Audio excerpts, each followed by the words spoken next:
انسان کئی دفعہ یہ محسوس کرتا ہے کہ میں شاید کوئی بیکار آدمی ہوں، کمزور آدمی ہوں، دیہاتی ہوں، کسی بڑے خاندان سے، بڑے قبیلے سے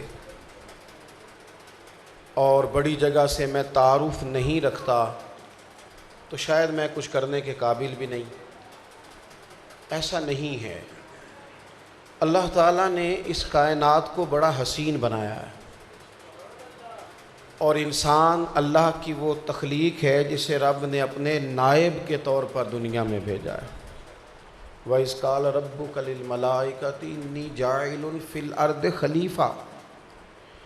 اللہ تعالیٰ نے اسے اپنا نائب بنایا ہے، اور جو نبی پاک علیہ السلام کا کلمہ پڑھ لیں ان کے بارے میں تو فرمایا کنتم خیر امت، تم تو بہترین لوگ ہو، تم بہترین امت ہو، بہترین لوگ ہو تم۔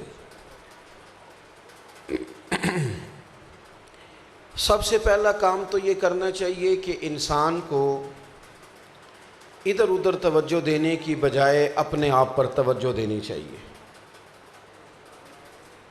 نفسیاتی سا مسئلہ بن گیا ہے ہمارے ہاں کہ اگر لوگ مجھے اچھا کہیں گے، میرے کام کی تعریف کریں گے تو میں وہ کام کروں گا، اگر نہیں کریں گے تو نہیں کروں گا۔ اپنے آپ پر توجہ دینی چاہیے، اپنی صلاحیت کو پہچان لینا چاہیے کہ میں بھلا کیا کرنے کے قابل ہوں، کیا کر سکتا ہوں میں۔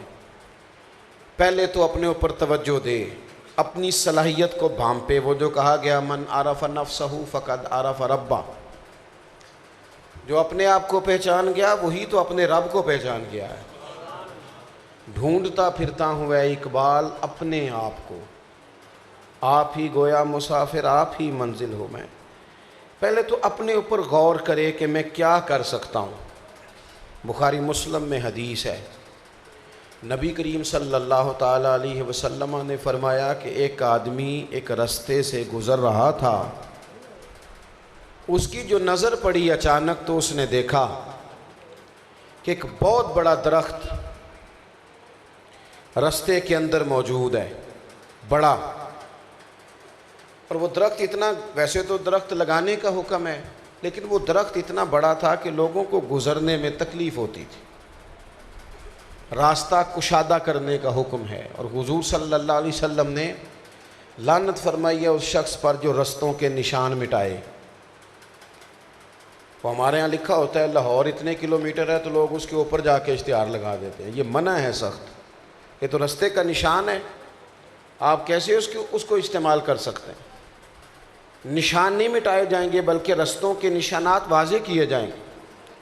تو جو بات عرض کرنا چاہ رہا تھا اس پر آپ توجہ کریں گے۔ فرمایا کہ درخت بہت بڑا تھا،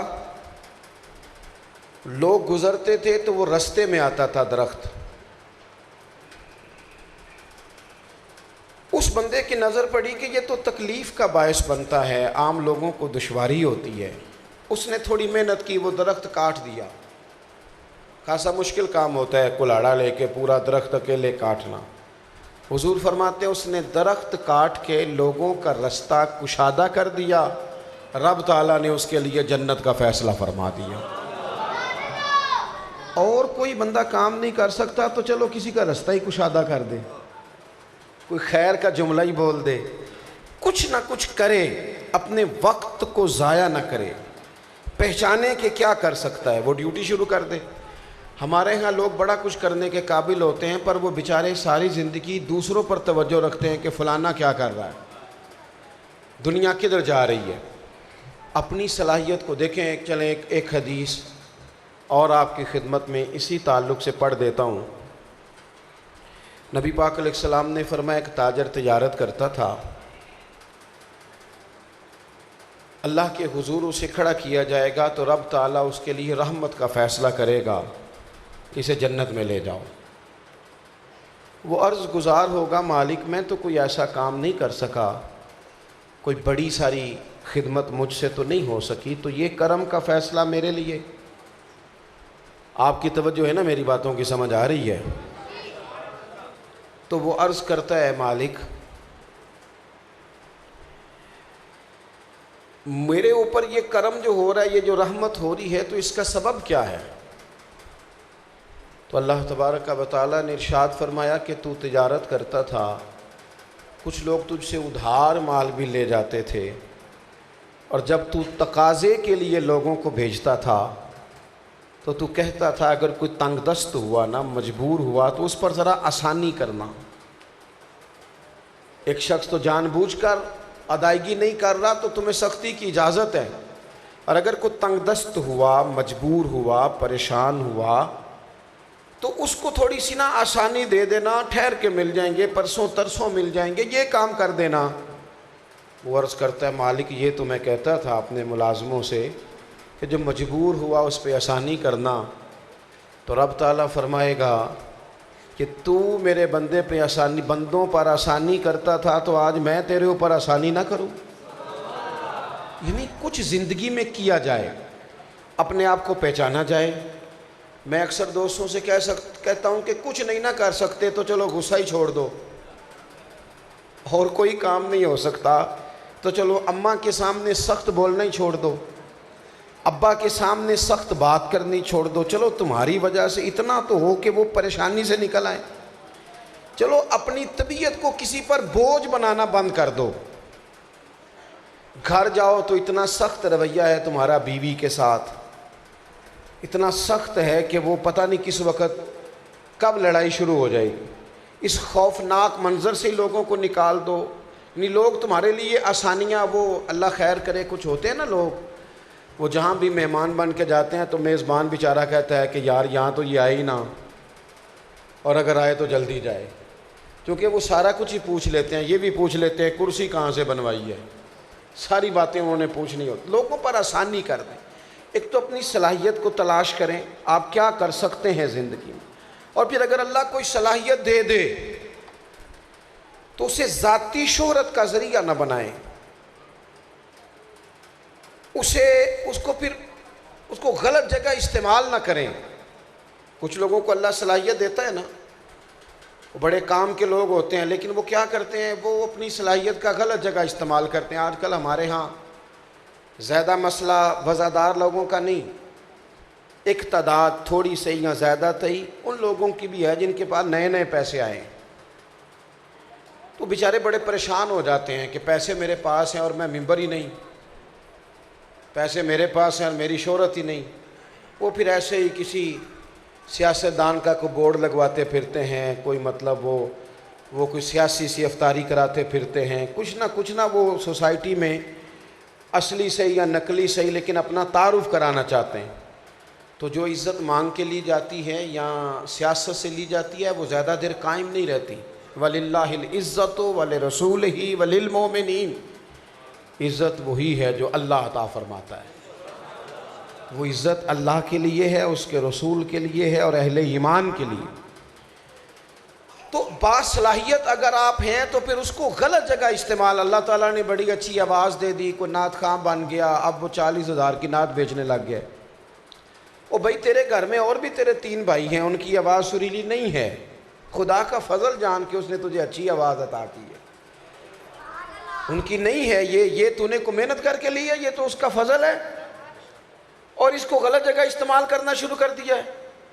اللہ تبارک و تعالیٰ نے کسی شخص کو کوئی کمال دے دیا ہے، بڑے زبردست فقیہ قسم کے علماء ہوتے ہیں، لیکن وہ سوسائٹی میں آ کے اس طرح تقریر نہیں کر پاتے، بڑی فقاہت ہوتی ہے، علم ہوتا ہے، پیچھے ان کے بڑی مضبوط دینی بنیاد ہوتی ہے، لیکن وہ نہیں اس طرح، اللہ تعالیٰ وہ صلاحیت اس کی توفیق ہے، وہ جہاں چاہے۔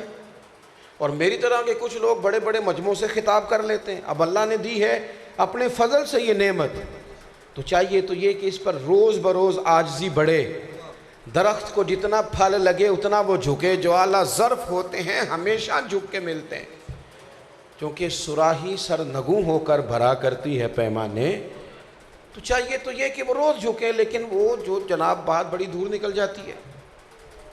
اگر صلاحیت ہے، ہمارے ہاں کچھ بچے بڑے تیز ہوتے ہیں ماشاءاللہ، لیکن وہ غلط جگہ تیزی استعمال کرتے ہیں، وہ اپنی چلاکیاں صحیح جگہ استعمال کریں تو کچھ فائدہ کر دیں گے قوم کا۔ وہ اتنی چلاکی استعمال کرتے ہیں کہ اتنے جھوٹ بولتے ہیں معاذ اللہ کہ پھر ان کی اماں بھی کہتی ہے پتر تھوڑی باتیں کیا کر پر سچی کیا کر، بیوی بھی کہتی ہے تھوڑے پیسے دے دیا کر پر سچ تو بولا کر، نہ لاہور جاتا ہے تو لاہور کا ہی بتایا کر۔ ہر وقت غلط ایسے ہی ڈنگے مارنا، جھوٹ بولنا، کہانیاں سنانا، سٹوریاں سنانا، کوئی معنی نہیں اس کا۔ آپ تھوڑی بات کریں، اپنی صلاحیت کو غلط جگہ استعمال نہ کریں۔ اگر اللہ نے باتیں کرنے کی توفیق دی ہے تو کیا مطلب ہے سارا دن بولتے ہی رہنا ہے؟ زیادہ بولنے سے وقار ختم ہوتا ہے، زیادہ اپنا آپ دکھانے سے، زیادہ بتانے سے، زیادہ وضاحتیں دینے سے بھی آدمی کمزور ہو جاتا ہے۔ وہ ہارون رشید بیٹھے تھے تو ان کے پاس ایک شخص آ گیا، اس نے آ کر کے کہا کہ میں آپ کو کرتب دکھاؤں گا اور انعام لوں گا۔ کہا دکھاؤ۔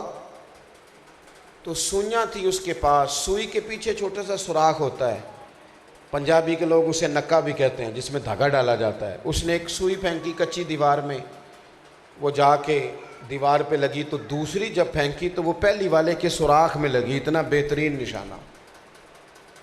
اب تو خیر یہ مزاج نہیں رہا، لیکن پرانی کتابوں میں ہم پڑھتے ہیں کہ نشانہ باز آدمی باقاعدہ قیمتی آدمی ہوتا تھا۔ ایک پورا فن تھا یہ بھی کہ اس کا نشانہ بڑا ٹھیک ہے۔ تیر اندازی، گھوڑ سواری میں یہ لوگ بڑے ماہر ہوتے تھے۔ اب اس نے وہ 2 سوئیاں ہو گئی، تیسری پھینکی تو وہ دوسری کے سوراخ میں جا کے لگی، چوتھی پھینکی تو وہ تیسری کے، 12 سوئیاں پھینکی۔ وہ اس ترتیب سے لگیں کہ ایک دوسرے کے سوراخ میں لگتی اور اش اش کر اٹھتے لوگ۔ دربار تھا ہارون رشید کا، بڑے بڑے نشانہ باز بیٹھے تھے، گھوڑ سوار بیٹھے تھے۔ وہ اس شخص کی صلاحیت پر اتنے حیران ہوئے کہ داد دیے بغیر نہ رہ سکے۔ کہا کیا بات ہے، کیا انداز ہے، کیا خوب تمہارا نشانہ ہے۔ اب جب 12 مکمل ہوئی تو لوگوں نے شور بھی کیا، واہ واہ بھی کی۔ کسی نے 10 روپے، کسی نے 5 دینار، کسی نے 20، لوگوں نے دینے شروع کیے۔ اب اس آدمی کا خیال تھا کہ ہارون رشید چونکہ بادشاہ ہے تو ذرا تگڑے پیسے دے گا، اچھی رقم ہاتھ آئے گی، اور یہاں تک رسائی بھی اس نے بڑی سفارشوں سے لی تھی، ہارون رشید سے زیادہ پیسے ملیں گے۔ اب اس کی نظریں جب بادشاہ پہ پوری طرح جم گئی تو بادشاہ کہنے لگا اس کو پکڑو اور بار ستون کے ساتھ باندھو اور اسے 80 کوڑے مارو۔ اس نے کہا عجیب بات ہے بادشاہ، کوڑے کس بات کے؟ بجائے اس کے کہ آپ مجھے بہترین انعام سے نوازیں، میں اتنی بڑی صلاحیت کا مظاہرہ کر رہا ہوں، آپ مجھے کوڑے مروا رہے ہیں۔ تو بادشاہ کہنے لگا کوڑے اس لیے مروا رہا ہوں کہ اللہ نے تجھے اتنی بڑی صلاحیت دی ہے اور تو مداری گر بن گیا ہے، تو کرتب دکھاتا پھرتا ہے، 2 400 مانگتا پھرتا ہے، سوالی ہو گیا، دستے نگر ہو گیا، لوگ تجھے کیا دیں گے؟ غیرت ہے بڑی چیز جہان تگ و دو میں، یہ تو کیا کرتا پھرتا ہے؟ اس نے کہا پھر آپ کیا چاہتے ہیں؟ تو کہنے لگا ہاں میں تجھے سپہ سالار بناؤں فوج کا، یہ جو نشانہ تو دکھا دکھا کے، کرتب دکھا کے 2 400 مانگتا ہے نا، یہ نشانہ رب رسول کے دشمنوں پہ، کافروں پہ لگا تاکہ تجھے دنیاوی طور پر بھی عزت دی جائے اور صبح قیامت بھی تجھے اس کا اجر دیا جائے۔ صلاحیت پہلے تو دیکھیں کیا ہے، پھر اس کا غلط استعمال نہ کر۔ دنیا میں کوئی کام کریں، کوئی فریضہ سر انجام دیں، ساری زندگی گزر جاتی ہے دکھ سناتے، بڑی کمزوری ہے جی، بڑے بیمار ہیں جی، بڑے ایسے ہیں، تو یہ کیا پھر اس کا نتیجہ کیا نکلا؟ دے گیا کوئی بندہ کچھ ہے آپ کو؟ آپ سنائیں دکھ۔ وہ جو بڑی تسلی سے آپ کی بات سن رہا تھا وہ کونے میں جا کے کہتا ہے کوئی تو اس نے بھی خرابی کی ہوگی نا، ایسے تو نہیں نا مسائل آئے، کوئی تو اس کی بھی کہیں غلطی ہوگی نا۔ آپ کیا سمجھتے ہیں کہ کچھ کہنے سے لوگ کچھ دے جاتے ہیں؟ اپنے آپ کو بیدار کیا جائے، اپنی صلاحیت کو مضبوط کیا جائے۔ بس 2 چیزیں چھوڑنے کی ضرورت ہے، ایک تو من پسند کھانا اور ہر وقت نئے نئے کھانے کی منصوبہ بندی کرنا۔ اچھا کھانا دین میں منع نہیں، لیکن اگر بندہ اسی کام ہی لگ جائے نا کہ اب کیا کھانا ہے، دوپہر کو کیا کھانا ہے، شام کو کیا کھانا ہے۔ نبی پاک علیہ السلام کا جو فقر ہے وہ اختیاری ہے، حضور مجبور نہیں ہے دن میں 1 وقت روٹی کھانے پر۔ سرکار تو فرماتے ہیں کہ میں چاہوں تو خزانوں کی کنجیاں رب کریم میرے دستے پاک میں عطا فرمائے اور یہ احد پہاڑ سونے کا بنے، زمین میرے ساتھ چلے، لیکن میں نے اللہ سے دعا مانگی یا اللہ 1 وقت کی روٹی، 1 وقت کی روٹی۔ ایک تو سارا ٹائم اسی پہ نہ لگا دیں، اور دوسرا آرام پسندی۔ اقبال نے کہا تھا لہو مجھ کو رلاتی ہے جوانوں کی تن آسانی۔